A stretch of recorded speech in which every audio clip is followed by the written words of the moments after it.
Mon conseil, en fait, c'est vraiment alors de ne pas faire de compromis sur ce que vous voulez faire, donc ça c'est hyper important, de faire une proposition qui vous ressemble, quel que soit le support, mais en tout cas de ne pas essayer de coller à un genre ou à quelque chose qui serait d'actualité, parce que ça c'est vraiment le meilleur moyen pour ne pas arriver à se faire publier. Une fois qu'on a ça, c'est d'écrire, et en fait, le vrai conseil, qui est assez simple mais très étrange, c'est qu'il ne faut pas hésiter, notamment pour le roman, à envoyer les manuscrits aux éditeurs. Parce qu'en fait, il y a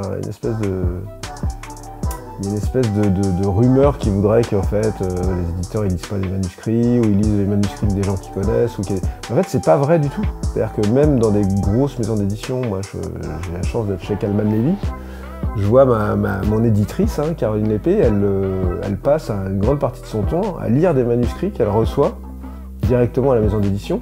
Parce qu'en fait, tous les éditeurs essaient de trouver des bons livres, des bons sujets. Alors après, bons entre guillemets, parce que ça dépend de l'éditeur, ça dépend...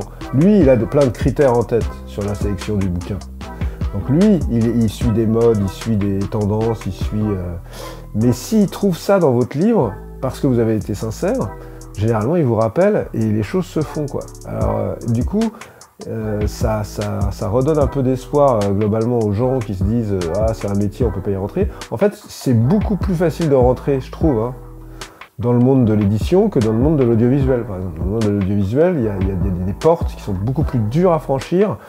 Alors dans l'édition, le problème c'est le nombre. C'est qu'aujourd'hui, il y a beaucoup de gens qui écrivent des manuscrits, qui les envoient, donc il faut arriver à émerger au milieu de tout ça. Mais alors, si je peux donner un autre micro-conseil très pratique, c'est d'être très très bon sur les premiers chapitres. Parce qu'en fait, de manière générale quand même, un éditeur qui ne vous connaît pas, qui a 25 manuscrits à lire, si au bout de 4 chapitres, il trouve pas que c'est super, s'il doit attendre 20 chapitres pour trouver que c'est super, c'est trop tard.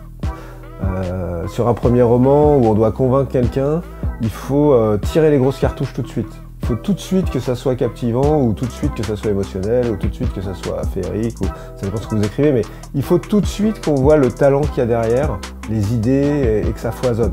Il ne faut pas garder ça pour la fin en se disant je fais un truc crescendo, parce que souvent ils n'arriveront pas à la fin, ils se seront arrêtés au bout de 4-5 chapitres.